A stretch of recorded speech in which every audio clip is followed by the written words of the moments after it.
Guys जैसा कि आज जो आपका एसएससी सीएचएसएल का 14 मार्च के फर्स्ट शिफ्ट का एग्ज़ाम हो गया दोस्तों, जिसका जो है मैं आपको बिल्कुल 100% एक्यूरेट आंसर के साथ जो है इस वीडियो में बताऊंगा।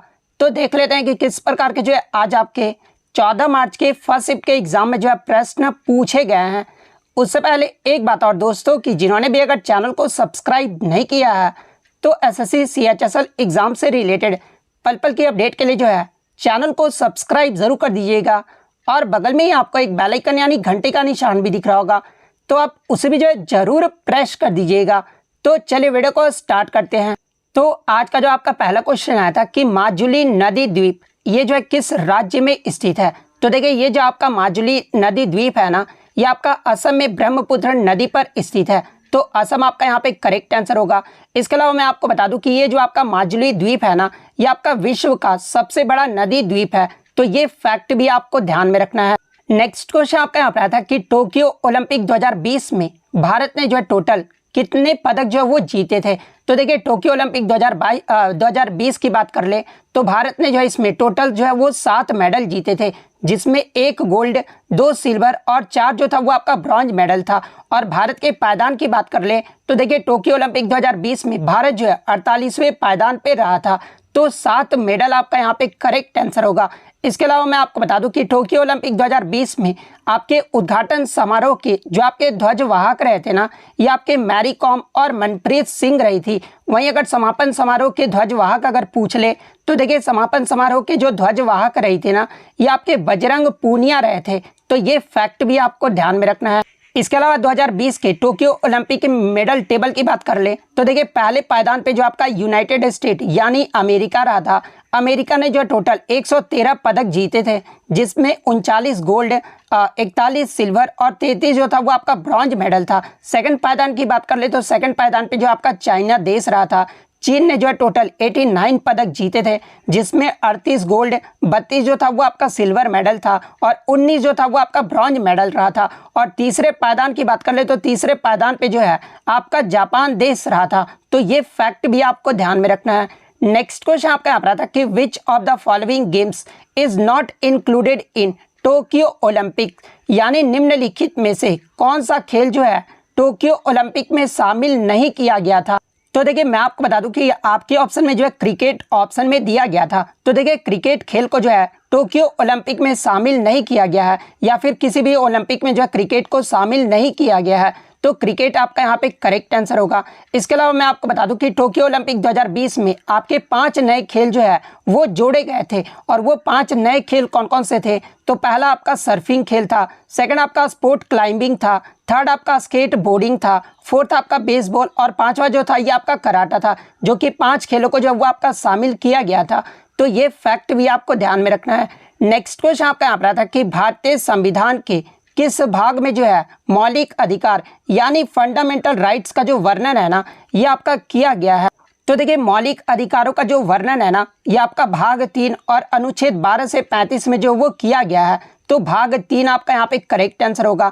इसके अलावा मौलिक कर्तव्य की बात कर ले यानी फंडामेंटल ड्यूटीज की बात कर ले तो देखिए फंडामेंटल ड्यूटीज का जो वर्णन है ना, ये आपका भाग 4A में किया गया है और अनुच्छेद 51A में किया गया है। तो ये फैक्ट भी आपको ध्यान में रखना है। इसके अलावा मैं आपको बता दूं कि आपका जो भाग 3 है ना, इसे जो भारत के मैग्ना कार्टा के रूप में भी जो वो आपका वर्णित किया गया है। तो ये फैक्ट भी आपको ध्यान में रखना है। इसके अलावा एग्जाम में एक प्रश्न और पूछा जाता है कि मूल रूप से संविधान में जो आपके कितने मौलिक अधिकार थे। तो देखिए मूल रूप से अगर पूछा जाए तो मूल रूप से जो आपके संविधान में 7 मौलिक अधिकार थे।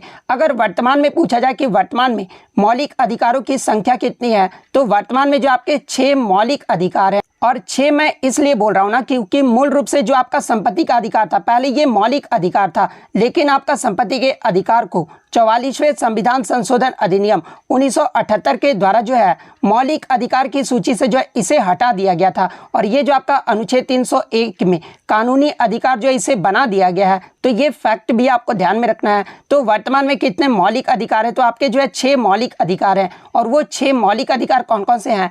तो पहला आपका समानता का अधिकार है, जो कि आपका अनुच्छेद 14 से 18 तक है। सेकंड आपका स्वतंत्रता का अधिकार है, जो कि आपका अनुच्छेद 19 से लेकर 22 तक है। थर्ड आपका शोषण के विरुद्ध अधिकार है, जो कि आपका अनुच्छेद 23 और 24 में वर्णित है। फोर्थ आपका धर्म की स्वतंत्रता का अधिकार है, जो कि आपका अनुच्छेद 25 से 28 में वर्णित है। फिफ्थ आपका जो है सांस्कृतिक और शैक्षिक अधिकार है, जो कि आपका अनुच्छेद 29 से 30 में है। सिक्स्थ आपका जो है संवैधानिक उपचार का अधिकार है, जो कि आपका अनुच्छेद 32 में वर्णित है। तो वर्तमान में आपके जो है ये 6 मौलिक अधिकार हैं। तो ये सारे फैक्ट जो आपको ध्यान में रखना है। नेक्स्ट क्वेश्चन आपका यहाँ पर आता है कि भारतीय संविधान में विधि द्वारा स्थापित प्रक्रिया यानी प्रोसीड्यूर एस्टेब्लिश्ड बाय लॉ, ये जो है किस देश के संविधान से लिया गया है? तो देखिए, विधि द्वारा स्थापित प्रक्रिया का जो प्रावधान है ना, ये आपका जापान देश से लिया गया है। तो जापान आपका करेक्ट आंसर होगा। इसके अलावा मैं आपको बता दूं कि फंडामेंटल राइट्स यानी मौलिक अधिकार जो है, ये आपका अमेरिका के संविधान से लिया गया है। न्यायपालिका की स्वतंत्रता यानी इंडिपेंडेंस ऑफ जुडिशरी, न्यायिक पुनरीक्षण या फिर पुनर्लेखन का जो सिद्धांत है ना, ये भी आपका अमेरिका देश के संविधान से लिया गया है। न्यायाधीशों को पद से हटाए जाना और राष्ट्रपति पर महाभियोग की जो प्रक्रिया है, ये भी आपका अमेरिका के संविधान से लिया गया है। इसके अलावा जो उपराष्ट्रपति का जो पद है ना, ये भी आपका अमेरिका के संविधान से लिया गया है।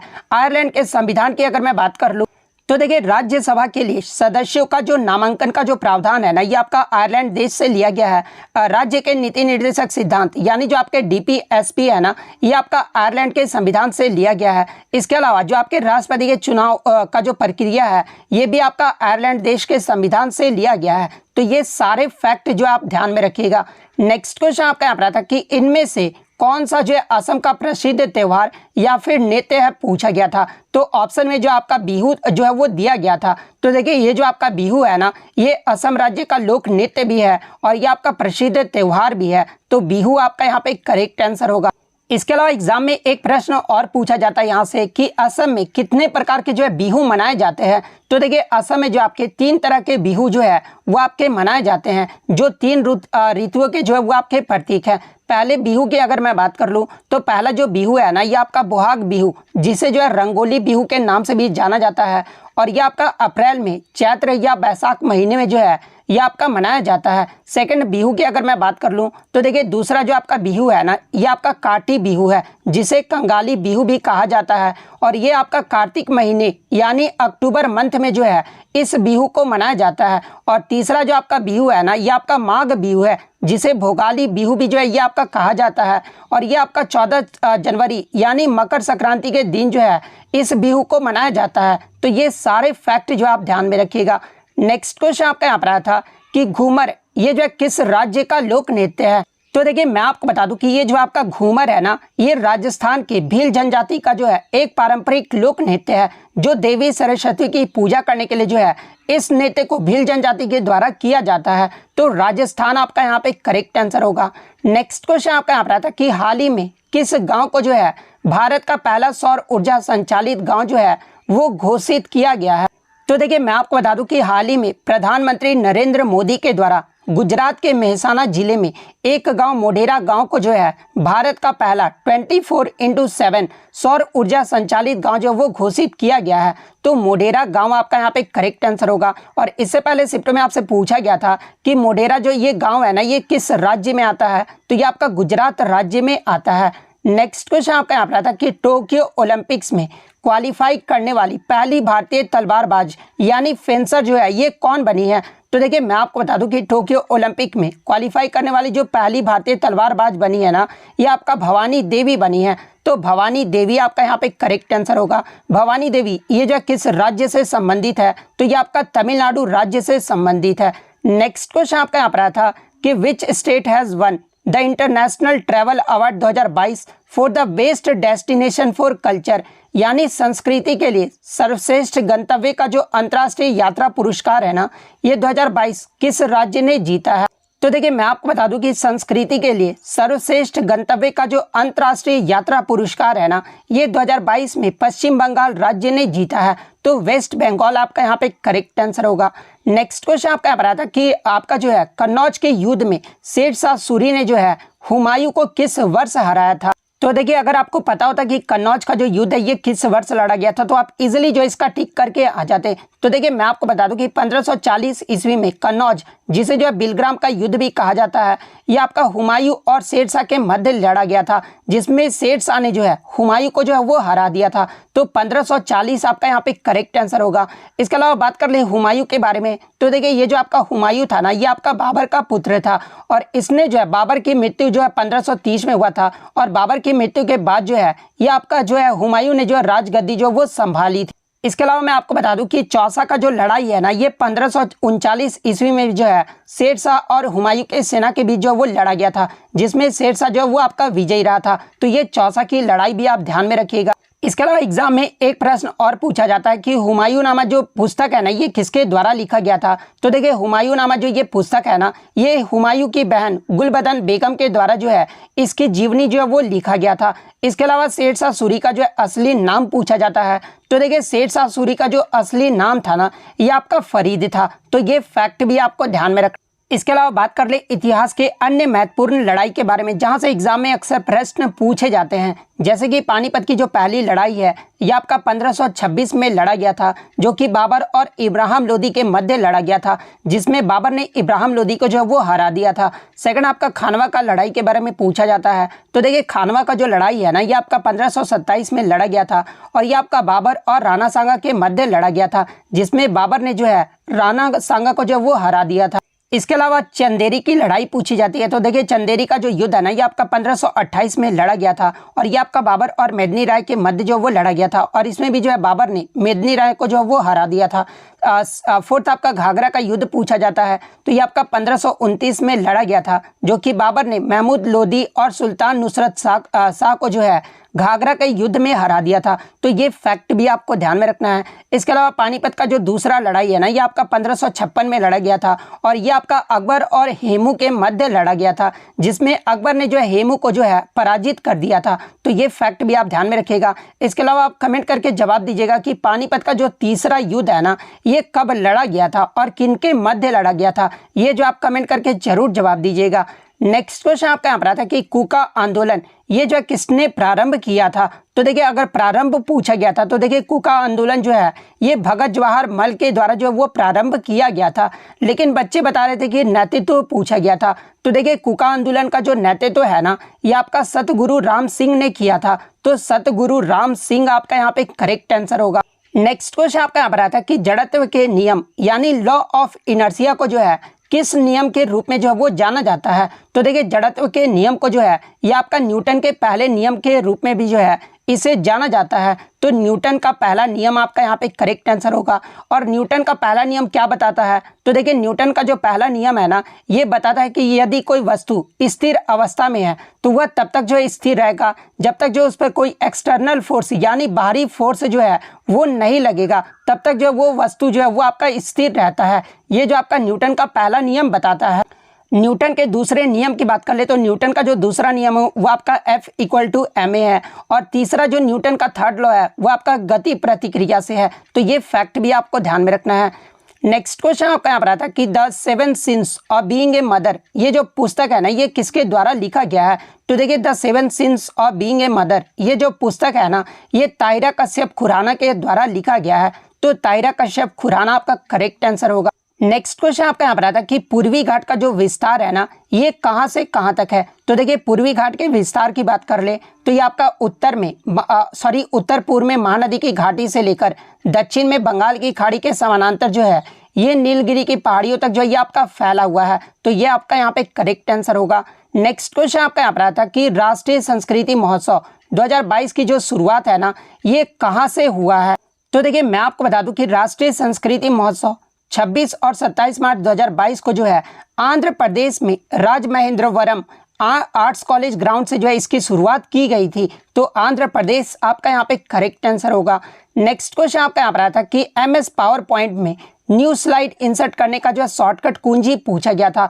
तो देखिए MS पावर पॉइंट में न्यू स्लाइड इंसर्ट करने का जो शॉर्टकट की होता है ना, ये आपका Ctrl+M होता है। तो Ctrl+M आपका करेक्ट आंसर होगा। नेक्स्ट क्वेश्चन आपका यहाँ पर आता है कि डिजिटल इंडिया वीक 2022 का जो है वो आपका थीम पूछा गया था। तो देखिए ये जो आपका डिजिटल इंडिया वीक है ना 2022 में, ये आपका 4 जुलाई से लेकर 9 जुलाई 2022 तक रहा था और इसका जो थीम रहा था ये आपका कैटलाइजिंग न्यू इंडियाज टिकट जो है ये 2022 का थीम रहा था। तो कैटलाइजिंग न्यू इंडियाज डेकेड आपका यहाँ पे करेक्ट आंसर होगा। इसके अलावा मैं आपको बता दूं कि प्रधानमंत्री नरेंद्र मोदी ने जो है गुजरात के गांधीनगर में महात्मा मंदिर में जो है डिजिटल इंडिया वीक 2022 का जो उद्घाटन किए हैं, तो ये फैक्ट भी आपको ध्यान में रखना है। नेक्स्ट आपका जो पूछा गया था कि दो अमिश्रणीय द्रवों के पृथक करने के लिए जो है किस तकनीक का प्रयोग किया जाता है। तो देखिए, दो अमिश्रणीय द्रव्य को पृथक करने के लिए जो है ये आपका फ्रैक्शनल डिस्टिलेशन यानी आंशिक आशवन का जो है प्रयोग किया जाता है। तो फ्रैक्शनल डिस्टिलेशन आपका करेक्ट आंसर होगा। नेक्स्ट क्वेश्चन आपका यहाँ पर आता है कि घास के मैदान को जो है वो आपको यहाँ पर दो स्टेटमेंट आपका दिया गया था और वो स्टेटमेंट जो आपको सही बताना था। तो देखिए, अगर घास के मैदान की बात कर ले तो देखिए ये जो आपका स्टेपी जो घास का मैदान है ना, ये आपका यूरेशिया के पूर्वी यूरोप और मध्य एशिया में जो वो आपका पाया जाता है।